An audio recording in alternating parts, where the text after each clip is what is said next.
Hello children, today's topic is meaning of play and recreation from chapter 1 concept of physical education.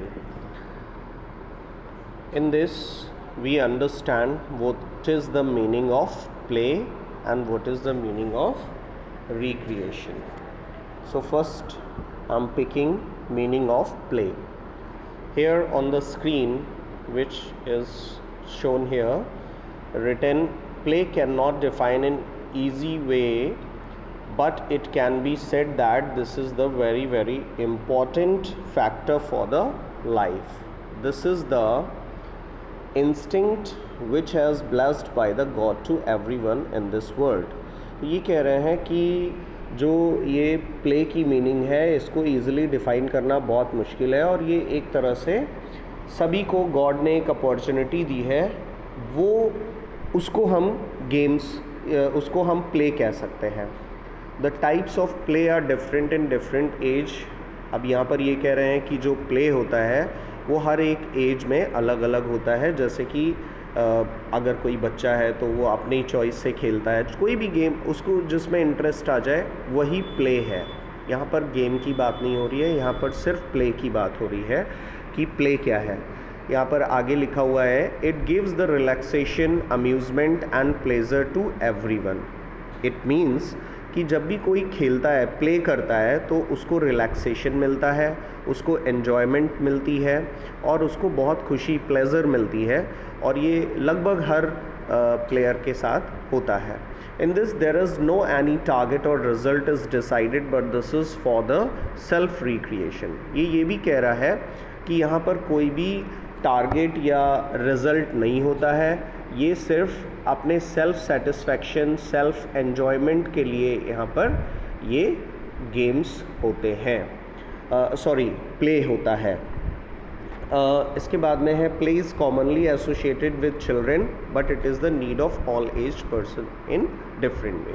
वैसे तो play जो है वो बच्चों से ही एसोसिएट होता है, बच्चों से जुड़ा रहता है क्योंकि बच्चे ज़्यादा खेलते हैं, लेकिन ज़रूरत प्ले की सभी को है, हर एक एज ग्रुप में. क्यों? क्योंकि प्ले एक एन्जॉयमेंट है, एक रिलैक्सेशन है, एक प्लेज़र है जो हर किसी को चाहिए होती है. तो यहाँ पर ये इसकी मीनिंग है प्ले की.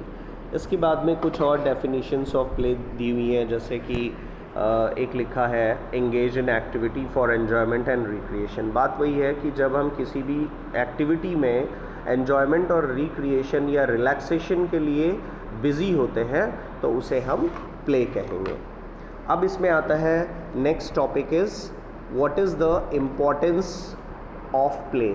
इम्पोर्टेंस ऑफ प्ले क्या है? पहला इसमें बता रहा है कि physical fitness and development.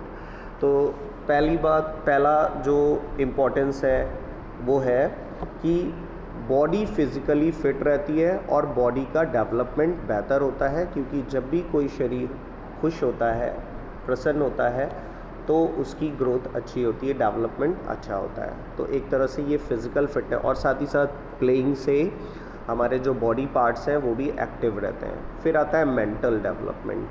As it is cause of physical fitness, it also helps in mental development of a body. तो ये हमारे दिमाग को भी फिट रखता है. प्ले करने से बहुत सारे बेनिफिट्स होते हैं, जैसे इसमें in the play there is mental exercise also, और ये मेंटल एक्सरसाइज हमें हेल्प करती है ब्रेन को डेवलप करने में. फिर आता है इमोशनल वेलनेस. इमोशनल वेलनेस भी आती है, जैसे बहुत सारे बच्चे होते हैं जिनके अंदर गुस्सा होता है, नफ़रत होती है, एंजाइटी होती है. एंजाइटी मतलब टेंशन होती है किसी तरह की, उनका बिहेवियर रूड होता है. तो वो धीरे धीरे, अब जब बहुत सारे बच्चों के साथ वो खेलते हैं, प्ले करते हैं, तो उनके अंदर ये जो प्रॉब्लम्स होती हैं वो धीरे धीरे दूर हो जाती हैं और वो इमोशनली फ़िट होने की कंडीशन में आ जाते हैं. तो प्ले एक तरह से इमोशनल वेलनेस के लिए भी बहुत इम्पॉर्टेंट है.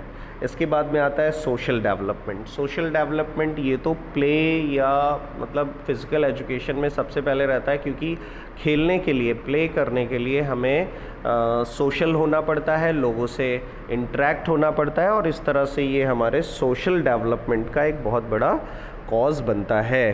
तो ये एक इम्पॉर्टेंस होती है। इसके बाद में आता है क्रिएटिविटी। जब भी कोई प्ले करता है तो उसके अंदर नए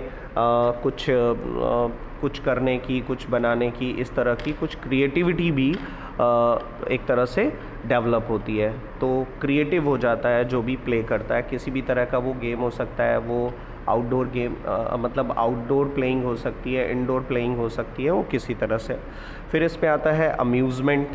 अम्यूज़मेंट मीन्स एन्जॉयमेंट, जो हम खुशी महसूस करते हैं, उसके लिए भी ये प्ले जो है एक बहुत बड़ा रोल प्ले करता है। तो play is also for the amusement. Next है सेल्फ सेटिस्फैक्शन एंड प्लेजर। कोई भी अगर प्ले करता है या खेलता है तो वो किसी दूसरे के लिए नहीं, अपने सेल्फ सेटिस्फैक्शन के लिए, अपनी प्लेजर, अपनी खुशी के लिए खेलता है। जैसे कि मैं भी कई बार कहता हूँ कि पढ़ाई भी एक तरह का प्ले है, but it depends upon the interest of a student. कि अगर वो एक स्टूडेंट है और उसको पढ़ाई में बहुत मज़ा आ रहा है, उसको नई चीज़ें सीखने में मज़ा आ रहा है, तो वो भी उसके लिए एक प्ले की तरह हो जाता है और वो उससे सेल्फ सेटिस्फाई हो सकता है और उसको खुशी मिल सकती है, प्लेजर मिल सकती है। तो फिर नेक्स्ट है हेल्पफुल इन लर्निंग। कुछ भी नया सीखने के लिए प्ले करते हैं और प्ले में इंटरेस्ट होता है, जिससे कि लर्निंग कैपेबिलिटी इंक्रीज़ होती है। तो इस तरह से कुछ आपके ये इम्पोर्टेंस हमने पढ़ी कि what is the importance of play. इसमें एक और है conjugative strength. This is ability is most important in childhood. In the play the children think, explore new things and solve the problems, and these things are beneficial for the making the cognitive strength in the child। मतलब एक तरह से उसके अंदर सोचने समझने की और अच्छी एबिलिटी डेवलप होती है just because of the play. फिर आते हैं रिड्यूस स्ट्रेस एंड टेंशन। ये हमारी किसी भी तरह की टेंशन या स्ट्रेस को रिड्यूस करता है और हमें एक साउंड माइंड प्रोवाइड करता है। तो ये बहुत सारे यहाँ पर इम्पोर्टेंस हमने डिस्कस किए। फिर आते हैं कैरेक्टरिस्टिक्स ऑफ प्ले। प्ले के फीचर्स क्या है, क्या कैरेक्टरिस्टिक्स है, कौन सी ऐसी बातें हैं जो प्ले में हमें देखने को मिलती हैं। जैसे पहला है सेल्फ चूजन एंड डायरेक्टेड। सबसे पहली बात होती है कि कोई भी प्ले, जो भी पर्सन है, प्लेयर है जो एक प्ले कर रहा है, तो वो अपनी चॉइस से ही खेलता है, अपनी चॉइस का गेम सेलेक्ट करता है और उसी तरह की एक्टिविटीज़ में वो इन्वॉल्व होता है। ये किसी दूसरे के थ्रू डायरेक्टेड नहीं हो सकता, मतलब किसी और का डायरेक्शन नहीं हो सकता। ये उसकी अपनी खुद की चॉइस होती है, डिपेंड्स अपॉन द इंटरेस्ट। फिर इसके बाद में आता है गेम जो होता है वो इनहेरेंटली मोटिवेटेड होता है। इनहेरेंटली मोटिवेटेड का मतलब ये हो गया कि उसके अंदर से इनर सोल जो है वो किस गेम में, किस तरह के प्ले में इंटरेस्ट ले रहा है, उस पर डिपेंड करेगा। तो ये जैसे इसमें लिखा हुआ है, the feeling of play inherently arises in the person and the person is self and inherently motivates for this. Inherently का मतलब होता है कि उसके जो फोर फादर्स हैं उनका किस में इंटरेस्ट था, किस तरह का इंटरेस्ट था, किस तरह के प्ले में इंटरेस्ट था, उस पर भी डिपेंड करेगा। फिर आते हैं impulsive. The play is natural in the life of human being. Play जो होता है वो नेचुरल होता है किसी भी ह्यूमन बीइंग की लाइफ में। It means for the play there is no pre planning. कहने का मतलब ये इम्पल्सिव होता है, इसकी कोई अचानक से कौन सा गेम किस तरह से आप उसको खेलेंगे, इसको पहले से प्री प्लान नहीं कर सकते और उसकी स्ट्रैटेजी भी प्री प्लान नहीं हो सकती है। तो ये सब अचानक से अपने डिसीजंस होते हैं प्ले में और उस तरह से उसी को प्ले कहते हैं। अभी जिस तरह से गेम्स में बहुत सारे रूल्स एंड रेगुलेशंस होते हैं, उसकी स्ट्रैटेजी प्लानिंग पहले से होती है, तो उसको हम प्ले कहेंगे, लेकिन वो प्ले सेल्फ सेटिस्फैक्शन के लिए नहीं होगा या सेल्फ एन्जॉयमेंट के लिए नहीं होगा। फिर इसमें आते हैं इमेजिनेटिव। तो प्ले जो होता है वो इमेजिनेटिव होता है।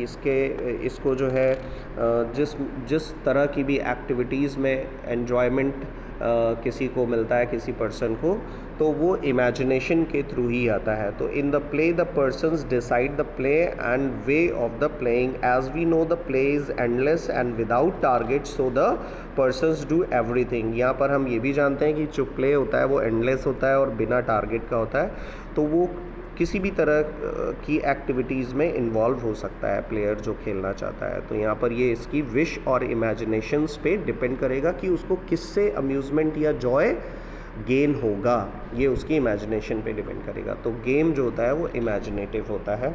फिर अलर्ट एंड एक्टिवनेस, जब भी कोई जो प्ले होता है वो उसमें अलर्टनेस और एक्टिवनेस बहुत ज़्यादा होती है, क्योंकि अगर आप अलर्ट नहीं हैं तो प्लेइंग नहीं हो सकती है। तो विदाउट अटेंशन, विदाउट अलर्टनेस गया, पूरा वीडियो ख़राब हो गया।